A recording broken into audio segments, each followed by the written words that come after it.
Programa Fora da Curva, jornalismo, crítica e diversidade.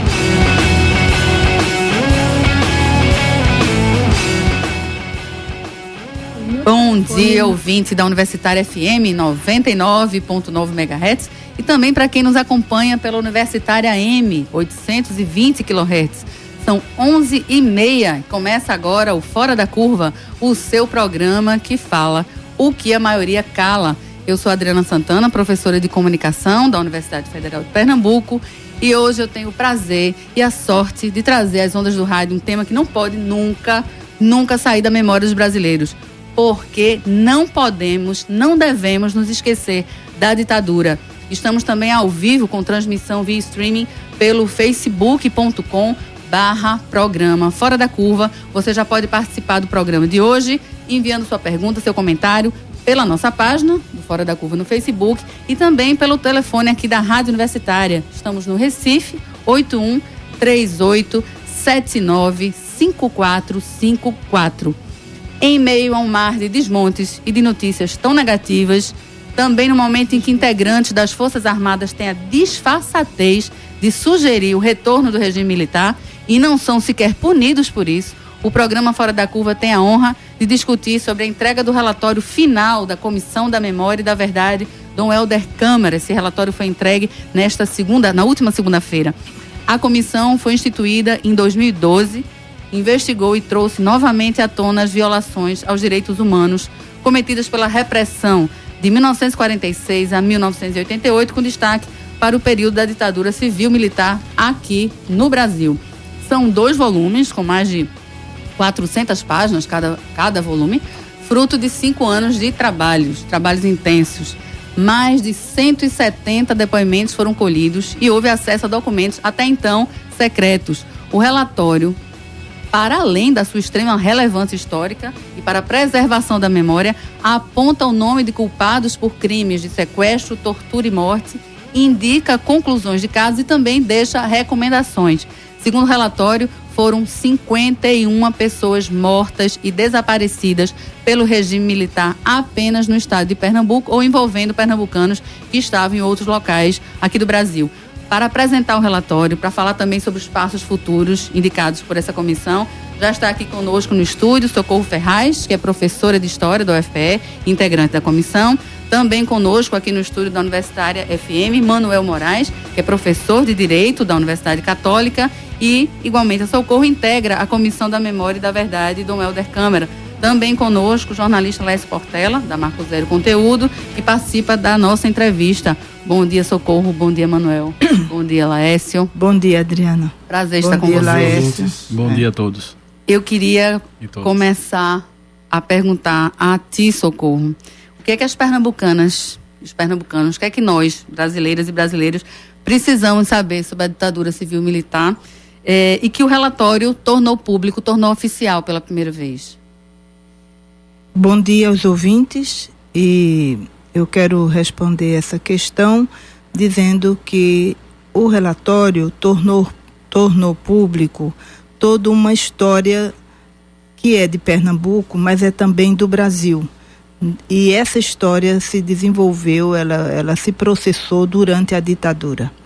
E não é apenas a história dos 51 mortos, porque foram muito mais do que 51 mortos. Uhum. Nós apenas investigamos os 51, porque pela lei que criou a comissão, nós teríamos que investigar aqueles que foram mortos por agentes do Estado. Agentes públicos. Agentes públicos, agentes do Estado. E, na realidade, foram muito mais mortos em Pernambuco, principalmente trabalhadores do campo e trabalhadores urbanos, porque esses foram mortos por capangas, a mando dos seus senhores, dos grandes senhores de terras. Também os urbanos, os trabalhadores urbanos foram mortos a mando também de pessoas influentes. Então, nós fizemos, para compensar essa questão, que nós não podíamos investigar como investigamos os 51, fizemos relatorias temáticas. E por isso que o relatório, no seu segundo volume, traz os temas como uma relatoria só sobre o campo, o que aconteceu, mesmo depois de assinado a anistia, que também foi uma anistia, algo contado de uma forma muito errada, não é? Mas mesmo assim, esses trabalhadores continuaram sendo mortos. A lista da FETAP é enorme, de trabalhadores, todos ligados ao sindicato. São quase 200 trabalhadores assassinados nos seus locais de trabalho por agentes não públicos, particulares. E esses nomes estão divulgados no relatório. Manuel, vocês apontam, né, culpados por assassinato de boa parte, né, desses 51 mortos desaparecidos políticos de Pernambuco, a exemplo dos assassinos do Padre Henrique, né, do braço direito do Dom Helder. Em 69, acredito que foi o primeiro caso que a comissão se debruçou, né? É uma reparação à vítima e às famílias, vocês entendem dessa forma, para além obviamente, do registro, da necessidade do registro histórico, da memória. O relatório não tem força de lei, né? Infelizmente não leva ninguém à cadeia, não diretamente, né? Mas vocês entendem o que representa, né? Esses nomes sendo finalmente tornados públicos e oficiais. O documento, sua pergunta é super relevante, porque o documento ele está dentro de uma filosofia de direitos humanos. Então, o que nós temos aqui é um documento que agora deixa de ser uma versão dos familiares e passa a ser um documento do Estado de Pernambuco. Então, o mesmo Estado que um dia torturou, que um dia perseguiu, não é? Que agora, reatando sua responsabilidade internacional com os direitos humanos, assume uma versão pública, exatamente, e nesse sentido, em ato solene, não é, no Palácio do Campos da Princesa, o governador apresentou esse relatório com o conjunto da comissão, que não tem esse papel judicante, como o Socorro chamou a atenção, mas alerta a sociedade das graves violações de direitos humanos que foram praticados por esse período.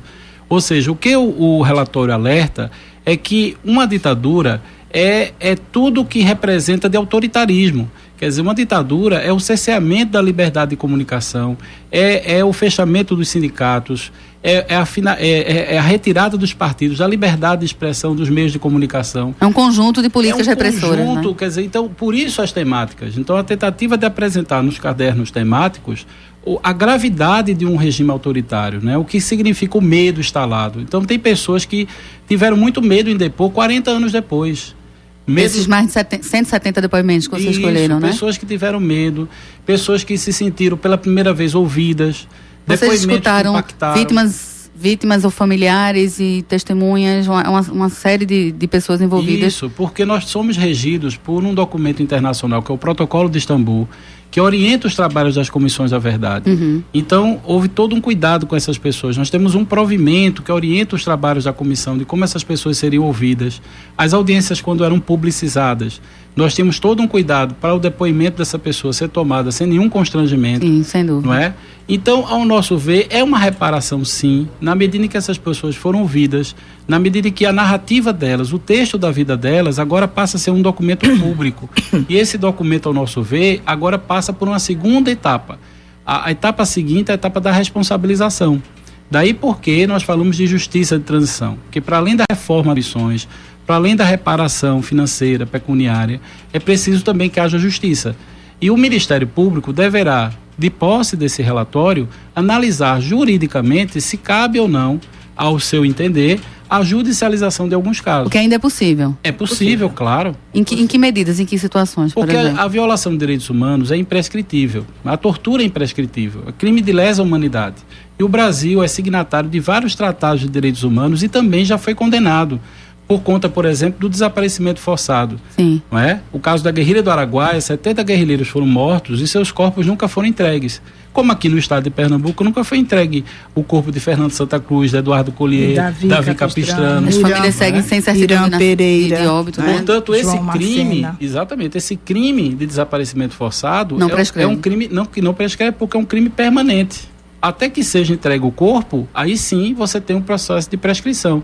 Então há uma responsabilização pública, sim, porque há pessoas vivas que precisam ser responsabilizadas. Vai ser essa segunda responsabilizadas. etapa, digamos assim, do trabalho da comissão. Ver, agora nós temos... Agora a cargo do Ministério Público de Pernambuco. Ao nosso ver, o Ministério Público Federal como o Ministério Público Estadual, ao seu entender, analisando os relatórios, os documentos disponibilizados, eles terão condições de, a partir do relatório ou dos documentos, judicializar e efetivamente a gente encontrar a justiça. Juntamente com as famílias. Claro. Sim. Queria aqui poder fazer uma ligação histórica entre o momento que a gente vive hoje no Brasil e 64, e o processo de ditadura que a gente viveu durante 20 anos no Brasil. Eu ouvi dos dois professores a importância, a gente fala muito e se associa muito ao período autoritário do passado, ou agora também no imaginário das pessoas, a uma intervenção militar, a uma ditadura militar. E o quão é importante entender que houve no Brasil, na verdade, uma ditadura civil-militar, né? E o quanto da investigação, do trabalho investigativo que foi feito pela comissão, comprova de que o que nós vivemos não foi tão somente uma intervenção militar, uma ditadura militar, mas também civil. Eu digo isso porque agora, com as declarações recentes do general do Exército, Hamilton Mourão, muita gente está falando agora em autoritarismo, agora em possibilidade de uma ditadura, quando na verdade a gente tem um processo aí autoritário na política recente do Brasil, que não é de hoje. A gente vem tomando corpo nos últimos 1 ano e meio, 2 anos, né, desde o impeachment da ex-presidenta Dilma. E a gente sabe que lá atrás você teve apoio dos setores civis, né, que antecederam o golpe de 64 e durante todo o período, inclusive denúncias de que setores empresariais, inclusive, financiaram atividades clandestinas do Estado de tortura e tudo mais isso. Eu queria ouvir dos dois a importância da gente entender a ditadura como uma ditadura civil-militar. É o seguinte, o Estado brasileiro, ele traz em si, desde a sua formação, um traço altamente autoritário. Não é autoritário desde 64, é bem antes. Quando nós nos debruçamos sobre a documentação, por exemplo, anterior a 64, do DOPS, do próprio DOPS, nós vimos quanto de autoritarismo e como todas essas instituições da repressão que vinham da ditadura de Vargas estavam montadas. Exatamente. Então, em Pernambuco, a ditadura, entre aspas, nunca se desmontou desde Vargas. Se intensifica, né? Então, nós vimos, por exemplo, com as campanas que eram feitas aos comunistas na época, é uma coisa impressionante. Você vê uma pessoa como Davi Capistrano ser campanado, ser, digamos, olhado desde a hora que acorda à hora que dorme. Eles dizem, às 7 horas ele tomou um ônibus, isso são os relatórios para os seus delegados da Polícia Civil, são os comissários fazendo os relatórios. Uma campana diz o seguinte, às 7 horas ele pegou o ônibus, se dirigiu ao edifício Vieira da Cunha, onde havia um escritório, recebeu A, B, C, todas as pessoas. E no final ele diz, às 10 horas da noite, ele já está de pijama e apagou a luz. Caramba. Então, era uma coisa diária. Isso não era 64. Isso era 58, 57. Por isso que a comissão começa em 48, A comissão começa né? em 46, que é depois da democratização, né? Depois da ditadura Vargas. Mas nada foi desmontado. Como também acredito que hoje nada está desmontado. O aparato continua. O setor civil empresarial também dando apoio e financiando. Haja visto o que aconteceu na Avenida Paulista com o pacto das indústrias, daquela Federação das Indústrias, com todo o aparato. Nós entrevistamos uma pessoa que é um coronel do Exército e eu perguntei a ele, o senhor ficou com seu salário? Eu estou muito bem, porque eu consegui juntar ao meu salário de coronel o salário que eu recebia no DOI-CODE. O DOI-CODE é o Departamento de Ordem e de Informações, e era da repressão, da pior repressão. Então, durante o tempo que ele esteve a serviço da ditadura no DOI-CODE, já a ditadura de 64, ele recebeu um salário extra a mais para além do seu. E nós perguntamos quem financiava. Ele disse, os empresários de Pernambuco. E saiu dizendo os nomes. Então, essa questão de ser uma ditadura civil-militar, nós temos que realçar isto, porque não há uma ditadura militar durante tanto tempo sem o apoio de uma parte da sociedade do apoio civil. E grande apoio e sustentação, grande apoio, financiando a tortura, a morte e tudo o que veio de muito ruim. Me permita dizer ditadura. que, inclusive, vários segmentos empresariais do Brasil ascenderam, né? Ascenderam. No PIB período. nacional, na política nacional, a partir... A gente tem, inclusive na mídia, setores. Lembre-se que você tem uma derrocada do sistema alimentar do Chateaubriand e o florescimento de um novo grupo com a Rede Globo, os Marinho, a partir do regime militar. Folha de São Paulo, Estadão, vários veículos que estavam em pré-falência ali cresceram durante esse período militar. Já o setor da construção civil deu um apoio enorme. E há um livro muito importante sobre isso, muito esclarecedor, que se chama Estranhas Catedrais. E vale a pena as pessoas que estiverem interessadas em saber como a ditadura foi financiada e, ao mesmo tempo, como essas pessoas receberam da ditadura o seu troco, exatamente como está acontecendo hoje. Sim. O que a gente está vendo pela mídia. Novo, né? Nada de novo. Gente, vocês recomendam, né? Ao final, acredito que ao final do trabalho da relatoria de vocês fazem recomendações, né? Que tipo de recomendações são essas? Olha, precisamos lutar, né? E o Estado de Pernambuco absolveu a tese de que, enquanto Estado federado, né, dialogue com o governo federal e com o parlamento, através de seus deputados federais, para que seja superada a Lei de Segurança Nacional, que é uma lei que ainda existe, transitou durante a democracia e traz toda uma possibilidade de que o Estado atue novamente dessa forma que Socorro disse. Né? Então é preciso que a gente faça o enfrentamento para que essa lei seja retirada do ordenamento jurídico.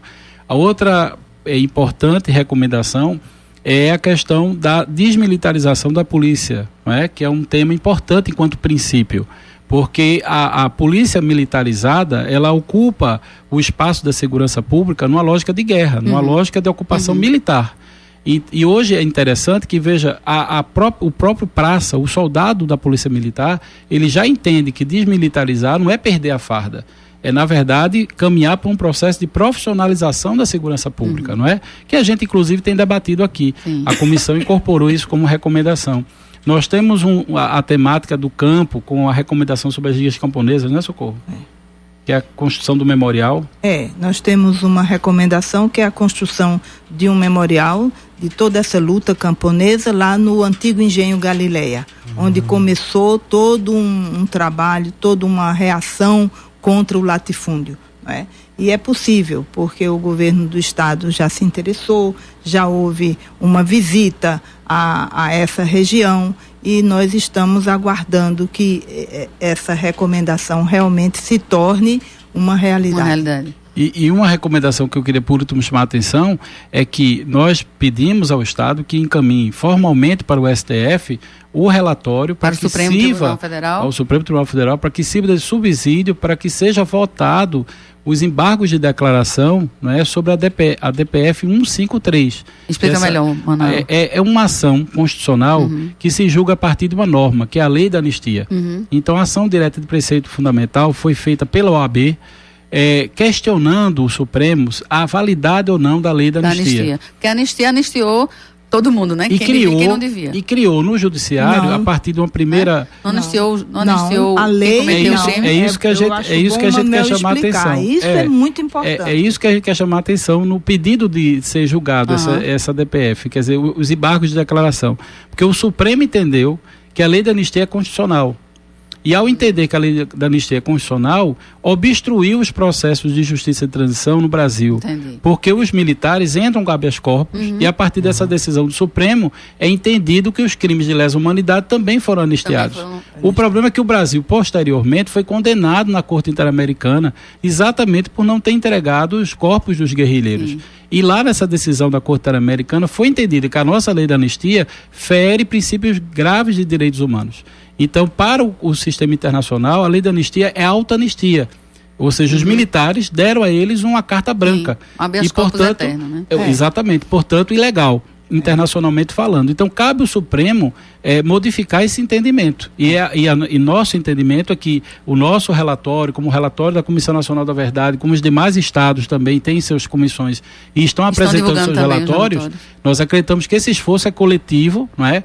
É transgeracional para que essas pessoas sejam responsabilizadas. E o Supremo é parte fundamental na reinterpretação da lei para que haja a responsabilização. E o nosso coordenador, o professor Fernando Coelho, ele era deputado na época em que se votou a lei de anistia. E por várias vezes ele tem declarado o que se passou nesse dia. Diz que em nenhum momento o Congresso brasileiro fez nenhum acordo. Isso é uma interpretação do STF. Do STF. Entendeu? Então, acho que alguma coisa sobre isso está também no nosso relatório. Está bem Recomendo estruturado. que as pessoas leiam essa parte sobre a anistia, porque ela é muito importante. Eu queria fazer... São duas perguntas, vamos começar logo pela primeira. Que também, de certa forma, nos faz fazer essa transição entre o passado e o que a gente vive hoje. Se comenta muito hoje, e sempre fica um pouco aquele ar de conspiratório. Que tipo de participação, por exemplo, os Estados Unidos têm, ou potências internacionais têm no processo interno da política nacional, no processo da impeachment da ex-presidenta Dilma e tudo mais. Eu sei que no trabalho de apuração investigativa da comissão se verificou, especialmente pelo meio do IBAD ali, né? Um financiamento, se eu não me engano, na campanha de 62, né? Exatamente. Contra a Reis aqui, um financiamento muito forte a partir dos Estados Unidos, né, de uma campanha para não eleger, para tirar do poder, não eleger o então candidato Miguel Arraes. E hoje, sempre quando se fala em interferência externa, a gente fala em isso é discurso conspiratório, não tem nada a ver. Mas o que a comissão chegou, como foi que a comissão desvendou essa relação aí entre intervenção externa na política nacional nos anos 60? Muito bem, acho que isso foi um dos pontos mais importantes que a comissão conseguiu esclarecer, digamos assim, para o grande público. Além do que está no relatório, nós publicamos um caderno específico sobre o IBAD. O IBAD é o Instituto Brasileiro de Ação Democrática, que existia no Brasil nos anos 60 e que teve uma atuação enorme quando as eleições se preparavam quando se preparava as eleições para 1962. Esse instituto, ele aparece no Brasil como um instituto de pesquisa, estava ligado a um outro, que era o IPES, que era um instituto de pesquisa de estudos sociais, e também de uma associação chamada ADEP, que era uma associação que tinha uma influência muito grande e financiou muito dos chamados, que eles chamavam os patriotas, que eram as pessoas bastante conservadoras. Como nas eleições de 62, alguns governadores, alguns candidatos eram candidatos reconhecidamente da esquerda, e o Estado brasileiro e mais essas pessoas nunca se conformam com que haja uma oposição, não é? A oposição sempre é vista como algo que é desmerecedor, né? Então, eles resolveram financiar as campanhas de tal forma que o tempo é curto, não dá para a gente explicar tudo, mas só para que os ouvintes tenham uma consciência do que aconteceu. Eles financiaram para todo o Brasil candidaturas em todos os estados brasileiros, e isso fez um total, e o custo foi de 336 milhões de cruzeiros. Para Pernambuco, especificamente só para Pernambuco, foram 350 milhões de cruzeiros. Mais do que para todos os outros estados da União. Então, foi um escândalo isso. E Arraes, como candidato a governador, ele sentiu na pele todo esse problema e juntou documentos, testemunhas, e assim que as eleições terminaram, ele foi à Câmara Federal, a Câmara de Deputados, em Brasília, denunciou, mostrou a documentação que trouxe e a Câmara abriu uma CPI, uma comissão parlamentar de inquérito contra o IBAD. A situação ficou tão grave que João Goulart, que no momento era o presidente da República, ele terminou meses depois, antes da comissão encerrar, ele fez um decreto proibindo a atuação do IBAD e de todos os seus filhotes, que era a DEP e IPES, no Brasil. E aí tinha financiamento estrangeiro, vindo de fora também. E o financiamento foi isso que foi interessante. E nós descobrimos também isso por conta de uma relatoria que nós fizemos com a Sudene. Os técnicos da Sudene sabiam de tudo, porque havia um acordo entre Brasil e Estados Unidos, que era o acordo do trigo. Exatamente. Então, esse acordo do trigo fazia com que o Brasil comprasse um trigo mais barato dos Estados Unidos. Os Estados Unidos não recebiam esse dinheiro do acordo do trigo, quer dizer, não chegava aos Estados Unidos, permanecia aqui e com esse dinheiro era que se pagava toda essa operação que foi isso, entendeu? Então foram os próprios brasileiros que pagavam, mas houve uma interferência de bancos estrangeiros e através, saía o dinheiro dos Estados Unidos, ia para um banco no Canadá e do Banco do Canadá entrava. Há um episódio que quando um grupo da comissão foi buscar essa CPI na Câmara de Deputados em Brasília. Essa foi instaurada por denúncia de Miguel Arraes. Essa CPI, e que logo depois que veio o golpe, ela encerrou os trabalhos. Mas então, essa comissão ficou guardada, essa documentação ficou guardada a 7 chaves. E ninguém nunca teve acesso a essa. O SNI foi? Ficou na Câmara. Na própria Câmara. Na própria Câmara. É um documento do Congresso Nacional. Do Congresso Nacional. Ficou guardado a 7 chaves. Agora a comissão esteve lá e solicitou ao presidente da Câmara que, por favor, nos cedesse essa documentação. Foram 2 anos de negociação. Foram 2, é isso mesmo, Manuel, 2 anos de negociação. A gente conta rápido, mas parece que foi um dia. Uma eternidade, né? Recebemos, mas teve eles mostraram numa sala fechada, completamente fechada, mostraram 17 volumes e disseram, desses 17, vocês podem levar 14. E os 3 ficam. E estavam todos grampeados, ninguém podia nem ler. Por quê? Porque eram todas as relações bancárias desse dinheiro escuso vindo do estrangeiro. Continuam lá? E continuam lá. Vamos pressionar para a gente ter acesso, né? A conexão que eu queria chamar a atenção, ampliando a fala de Socorro, é o petróleo. O que a conexão dos 2 casos, dos 2 golpes, é o petróleo.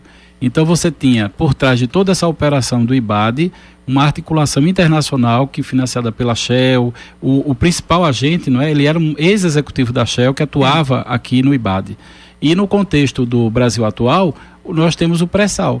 Então desestabilizar o Brasil hoje é ter acesso a uma riqueza estratégica para os países que ainda desempenham ou utilizam, né, dessa riqueza do petróleo. Então essa é a conexão. E é isso que a gente está discutindo, é a soberania nacional. Por isso que a gente é contra essa liquidação que está havendo de venda de Chesf, de tentativa de sucateamento do Estado, do país, porque na prática, Petrobras, né? Da própria Petrobras, claro, porque tudo isso tem um foco. O foco é a riqueza nacional e que na prática nós estamos vendo aí sendo assaltada a cada dia. Vou fazer uma pergunta aqui um pouco capciosa. E a última que já estamos terminando. No lançamento do relatório final da comissão, o governador fez um discurso. E ele aqui, eu pensei algumas coisas, ele colocou assim, a importância do relatório da comissão para que servirá para responder algumas perguntas, né? Quando, como e onde se iniciou a ruptura com a democracia, mergulhando o país nas trevas do chamado anos de chumbo. Quem se omitiu e quem errou. Digo isso, eu acho muito pertinente essa fala do governador, mas ao mesmo tempo, juntando de novo o passado e o presente, o que é que a gente vê de semelhante nos erros que foram cometidos políticos, inclusive aqui eu falo da esquerda, A gente não pode esquecer que o PSB do governador e o próprio governador apoiaram o impeachment da ex-presidenta Dilma, que segundo os críticos não tinha um crime de responsabilidade confirmado, né, comprovado, e deram sustentabilidade política por um ano a essa agenda de restrições sociais, de corte. E aqui o governador faz aqui um chamamento de reflexão para o passado. E aí eu pergunto se não caberia também uma autocrítica de setores da esquerda. Você vê, por exemplo, a ex-deputada Luciana Genro costuma frequentemente elogiar as ações da Operação Lava Jato, em que pese as investigações importantes para averiguar a corrupção no Brasil, tem várias denúncias de quebra do Estado Democrático de Direito na apuração que a Lava Jato faz. E eu pergunto então esse chamamento crítico a entender lá no passado como chegou a ditadura, como ela foi galopando até o momento final, e se isso nos geraria também uma reflexão de autocrítica, né? Aqui para agora, né? Para agora. Eu acho que a conexão aí é a palavra intolerância. Se você pega a documentação da época e vê como os comunistas eram tratados e vê hoje como nós estamos elegendo inimigos ao Estado a partir de toda uma lógica, né, de combate à corrupção, e isso cria uma conexão muito perigosa, porque a democracia exige partidos políticos. A democracia exige responsabilização, mas existem coletivos. Agora, ontem, né, Palocci lançou uma carta, e aí alguém me entrevistava hoje de manhã, Socorro, dizendo, o PT acabou. Eu digo, olha, acabou um tipo de PT, de um tipo de dirigente que participou de toda a operação do qual ele está denunciando. Mas os partidos não terminam com seus dirigentes. O PCB não terminou com a cassação. Ao contrário, ainda continua e é um partido expressivo na história da humanidade, pela contribuição que deu. Não é? Então, eu acho que a gente precisa entender a transição para projetos de nação.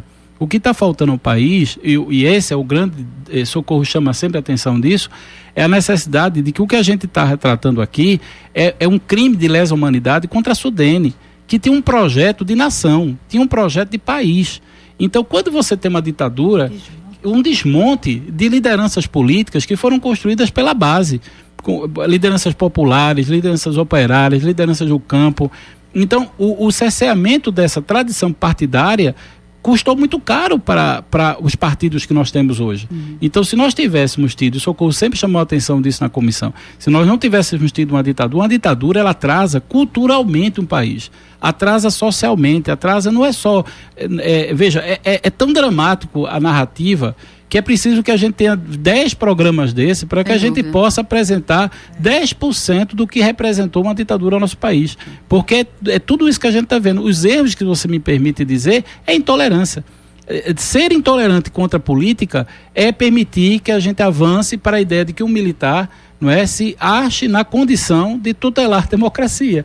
Não é? E a gente tem visto isso. E o perigo é iminente. E é por isso que programas como esse, o nosso papel enquanto comissão, como comissão de Estado, porque nós não somos comissão de governo, nós não estamos aqui representando o governador, nós somos indicados Estado pela sociedade civil. Comissão independente. É uma comissão de Estado. Então a gente não é porta-voz do governo. Acho que é importante você perguntar ao governador, inclusive, o que é que ele acha do próprio alerta que ele deu. Não é? Como é que ele compreende isso? Isso não vê reflexo pro Isso não cabe à comissão, né? Porque a comissão não responde pelo PSB. A comissão ela é maior do que isso, é uma comissão de Estado. Eu agradeço muitíssimo a vocês. Infelizmente a gente terminou, concordo que a gente tem que ter toda semana praticamente um programa sobre o tema. A gente está à disposição. O programa de hoje, da segunda-feira, 27 de setembro, né, dia de São Cosme e Damião, vai ficando por aqui. Eu agradeço muitíssimo mesmo a vocês, Socorro. Muito obrigada, Manuel. Obrigada a vocês. Obrigado a vocês. A equipe de hoje foi formada por mim na apresentação, Adriano Santana, com produção de Paula Reis. Contamos aqui também com Laércio, da Marco Zero Conteúdo, que participou da entrevista. Nas redes sociais hoje tivemos Natália, teu sobrenome, Natália. Natália Cruz, estudante de jornalismo, e na técnica de som, Marco Antônio. Amanhã, terça-feira, você vai ficar com a apresentação de Maria Eduarda Rocha, que vai discutir sobre quem tem direito à moradia no Brasil, tema igualmente urgente. O Fora da Curva de hoje vai ser reprisado às 10 da noite e já está disponível no facebook.com/programa Fora da Curva e também no nosso canal do YouTube. Faltou uma propaganda aqui, Alex, esquecesse. 30 segundos a propaganda. A Marco Zero Conteúdo está produzindo aí, promovendo um curso de crítica de mídia para jornalistas, mas para todo mundo de toda a profissão, estudantes, profissionais. O curso é de 2 a 5 de outubro, na semana que vem. E quem quiser mais informações, quiser se inscrever e participar desse curso, acessar a página da Marco Zero, www.marcozero.org. Lá tem todas as informações e o endereço para inscrição. Maravilha. Vou fazer. Vamos fazer. E aí eu convido vocês todos, de todas que estão nos escutando, que estão nos acompanhando pela internet, que vocês acessem esse documento histórico e entendam o regime de perseguição, morte e tortura imposto pela ditadura civil-militar no Brasil. Vocês encontram buscando no Google ou então digitando acervo CEP, CEP com C, acervocep.com.br/comissão-verdade. Ou então indo no site da Comissão da Verdade, que é vocês lembram? Do Arquivo Público. No site do Arquivo Público. APEG, Comissão da Verdade do Helder Perfeito. A gente vai colocar também nas nossas páginas, mas é acervocep.com.br/comissão-verdade. O programa deste 27 de setembro, mais uma vez, Dia dos Sãos Cosme e Damião, é dedicado às vítimas da repressão em Pernambuco, aos familiares e aos amigos. Que a ditadura seja memória, seja documento, seja registro, para que nunca mais venha a manchar, e a envergonhar a história do nosso país. Boa tarde, boa semana.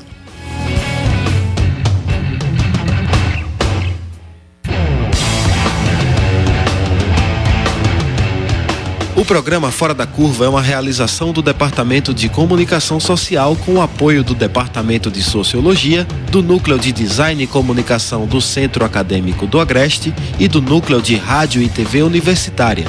Parceria com o Marco Zero Conteúdo, Centro de Cultura Luiz Freire, Centro das Mulheres do Cabo, Centro Sabiá e Terral Coletivo de Comunicação. Esse programa fica disponível nas nossas redes sociais, na nossa página do Facebook, no canal do YouTube e no Mixcloud. A música tema do nosso programa foi composta pela banda Diablo Motor. Programa Fora da Curva. A gente fala o que a maioria cala.